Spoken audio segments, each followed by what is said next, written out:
Hello, everyone. Dr. Victoria Skirbo here, speaking to you from the Seeds of Transformation Healing Center in Wareham, Massachusetts. We're going to now look at the second week of May. That would be May 8th to May 14th. Now, there isn't as many things happening this week as there were last week, but the things that are happening this week are pretty important. And so we'll take a look at the major things that are happening this week. And if you want to know what's happening each day, you can always check out my morning walks through the garden when I talk about the specific aspects of the day. Okay, so let's take a look here.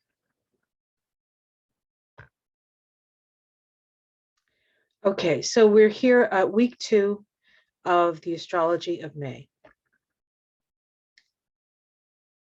So on Sunday, May 8th, 2022, which happens to be a 19-1 vibration, which is the vibration of the Sun card in the tarot, we have our first quarter moon. Now, the first quarter moon is part of the Lunation Cycle. The Lunation Cycle is the relationship between the Sun and the moon. And it is a month-long cycle.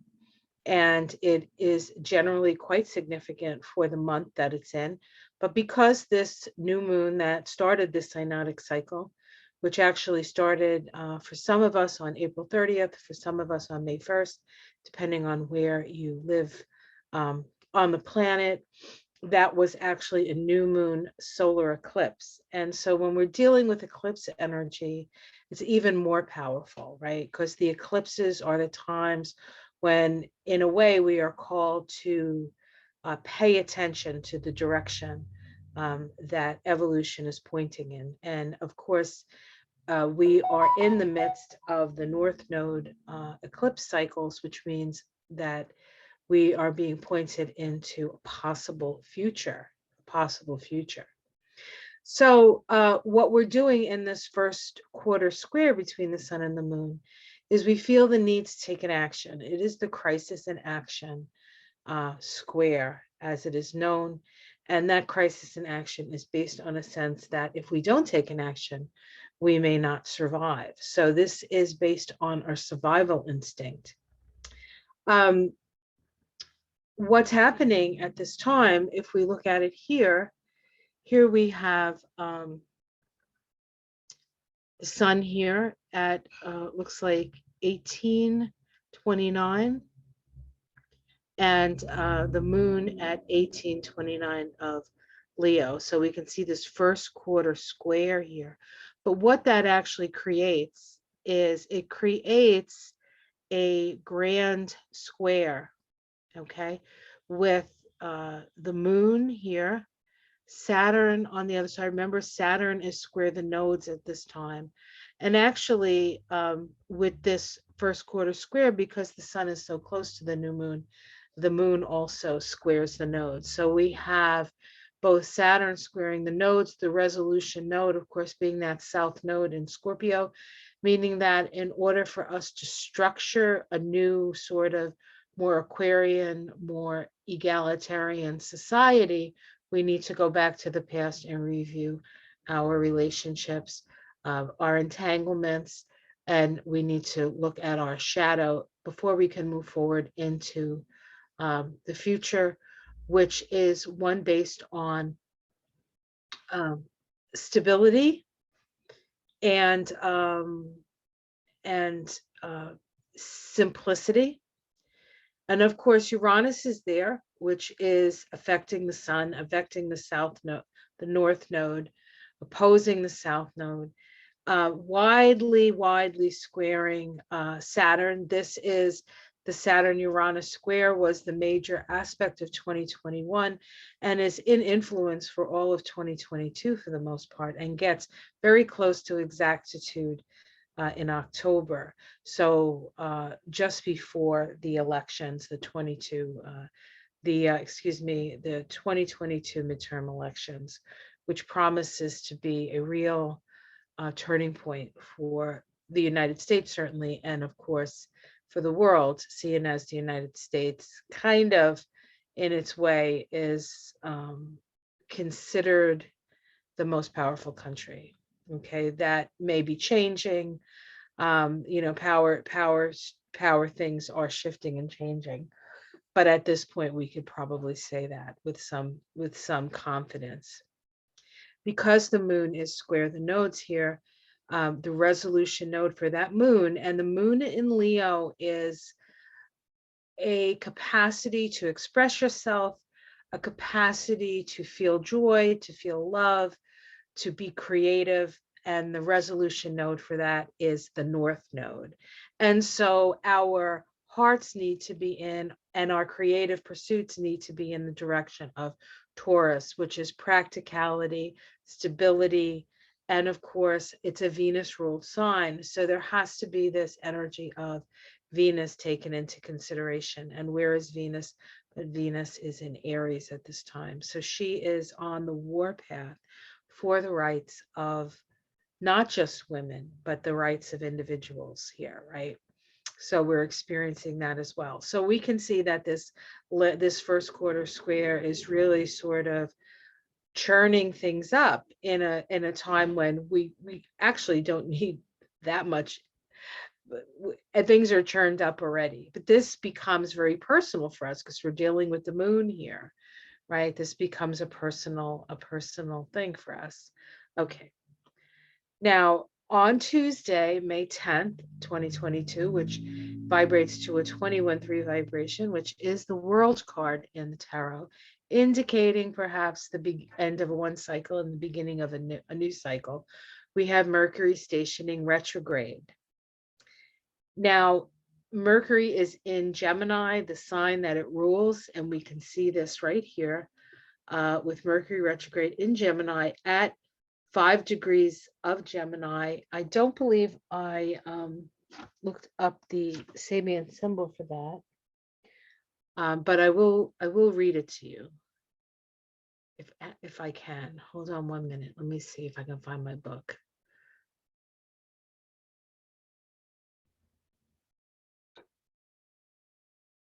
So I have my book here, and it says 5 degrees of Gemini, a revolutionary magazine, asks for action. The explosive tendency of repressed feelings and root emotions.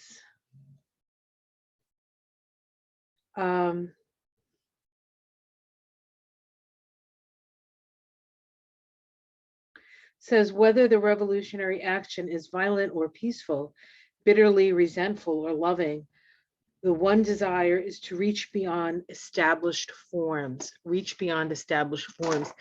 is kind of a theme, right, that we're experiencing at this time, because the old paradigm just doesn't work for us anymore, does it, folks? So let's look at this Mercury retrograde. It stations retrograde on the 10th, which is that 21-3 vibration.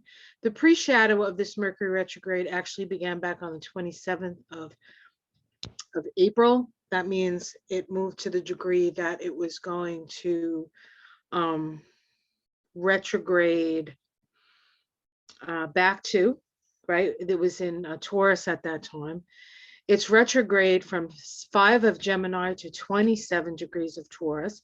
So if you have anything in that range from 27 degrees of Taurus to 5 of Gemini, Mercury is going to be going over that point in your chart 3 times. And wherever that area of your chart is where you're going to, whatever house that falls in, is where you might see where you have to sort of go over things 3 times in order to, in a way, get them right or figure out what it is that you need to learn from this experience. It stations direct on June 3rd, excuse me, and it is out of shadow by June 19th. So the cycle of Mercury retrograde pretty much runs from the end of April until almost the solstice, right? The solstice, I believe, is on the 20th this year. So we're looking at really the rest of the spring here in the northern hemisphere. Okay. Also on May 8th, we have Jupiter's ingress into Aries. Now, this is actually the start of a new 12-year zodiacal cycle. We can see here that Jupiter has just moved into Aries, coming out of its journey through Pisces. Aries is the first sign of the zodiac, and so we consider it sort of the start of a new cycle of Jupiter, expansion of knowledge, of experience, of the like, and that runs over a 12-year period. So the last time, so we're bringing new energy with this Jupiter in Aries, but it is based on the previous cycle to a certain extent. It's like things sort of build on top of one another. That particular cycle occurred 12 years ago. That was June 6th, 2010, which incidentally was a 15-6 vibration. That's the devil card, folks. And Jupiter, with Jupiter in Aries, conjunct Uranus and the moon. We'll look at that chart shortly. I wrote here, talk about personal choice. We have to remember that 2010 is when the Arab Spring occurred. The Arab Spring occurred. This time, Jupiter is widely conjunct Venus in Aries. Also, you know, if you want to spread out if you want to go to 15 degrees for a conjunction, it's also conjunct Chiron, although I might not necessarily say that. It's on its way to Chiron, right? This time, Jupiter is widely conjunct Venus, perhaps indicating a rise in the power of the feminine.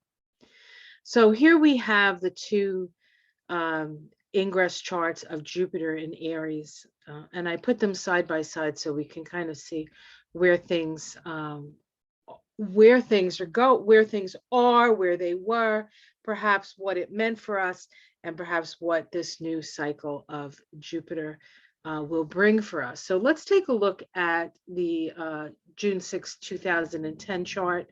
And we see here we have Jupiter at 0, 0 of Aries, right there with Uranus at 0, 14 of Aries, and the moon at 0, 19. This is very tight. And we did actually have a Jupiter Uranus conjunction in Aries. And then later in the year, it actually retrograded back into Pisces. And we had a conjunction in Pisces twice. We had two conjunctions in Pisces. And that was the start of the the Jupiter Uranus cycle that we, in fact, have we gotten to that yet?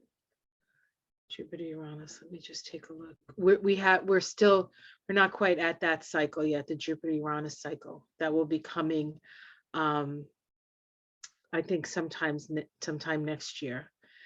But we have Mars, which is the ruler of Aries, right? So let's look at this before we get there. Saving symbol for Aries, a woman rising from the sea, a seal is embracing her. The question here is, what is emerging from the great cosmic sea of consciousness? Well, back in 2010, with all of this Aries energy, including, of course, Jupiter in Aries, because that's what we're talking about, but Uranus in Aries is breaking free. Right? This was the Arab Spring. This was a precipitating factor, Uranus in Aries. If you notice, Uranus in Aries was square Pluto in Capricorn at the very beginning of Capricorn year. And to a certain extent, it was opposing Saturn at that time as well. So we had a setup for really sort of going against the status quo here, right? Going against the status quo. And then of course the moon made it very personal and sort of very much boots on the ground, practical stuff here. People were realizing that they had freedoms. And part of the reason that they realized that is because they were exposed to it via the internet, actually. Jupiter in Aquarius, perhaps. I mean, Saturn in Aquarius, perhaps, right?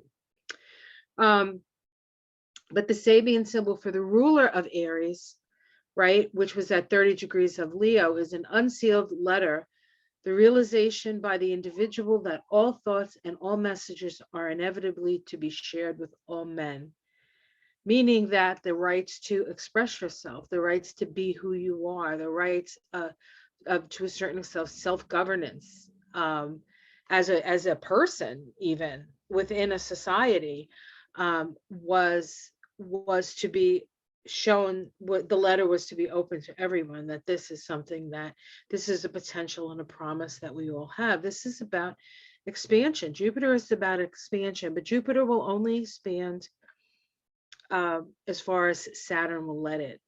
Saturn will let it. But we did have Saturn in Aquarius, so in a certain extent, to a certain extent, Saturn supported this expansion, right? This sort of Uranian expansion of our consciousness. This is the I am energy, right? The I am energy, the power of the I am. Now, 12 years later, we have Jupiter coming into Aries again. This time Mars is in Pisces, actually, at 20 degrees of Pisces. And so this sort of flavors this whole Jupiter journey through all the signs over the next 12 years. Let's see what that says. What 20 degrees of Pisces says. It says a table set for an evening meal, an indication that in the end and at the appointed time, the individual's needs will be met among those to whom he is linked by a spiritual or a biological web of energies. And so this is about our connection to each other, to come together at the evening meal. You know, it's interesting that the movie Don't Look Up, for those of you who haven't seen it, don't listen to this. You can go move forward. I'll go like this when I'm done talking about it. But at the end of that movie, the people who were trying to, you know, tell people it was the end of the world, but nobody wanted to listen, ended up just getting together at Leonardo DiCaprio's like home with his wife and his kids, and the guy who worked for the government, and the scientist who helped him, you know, find the discovery of the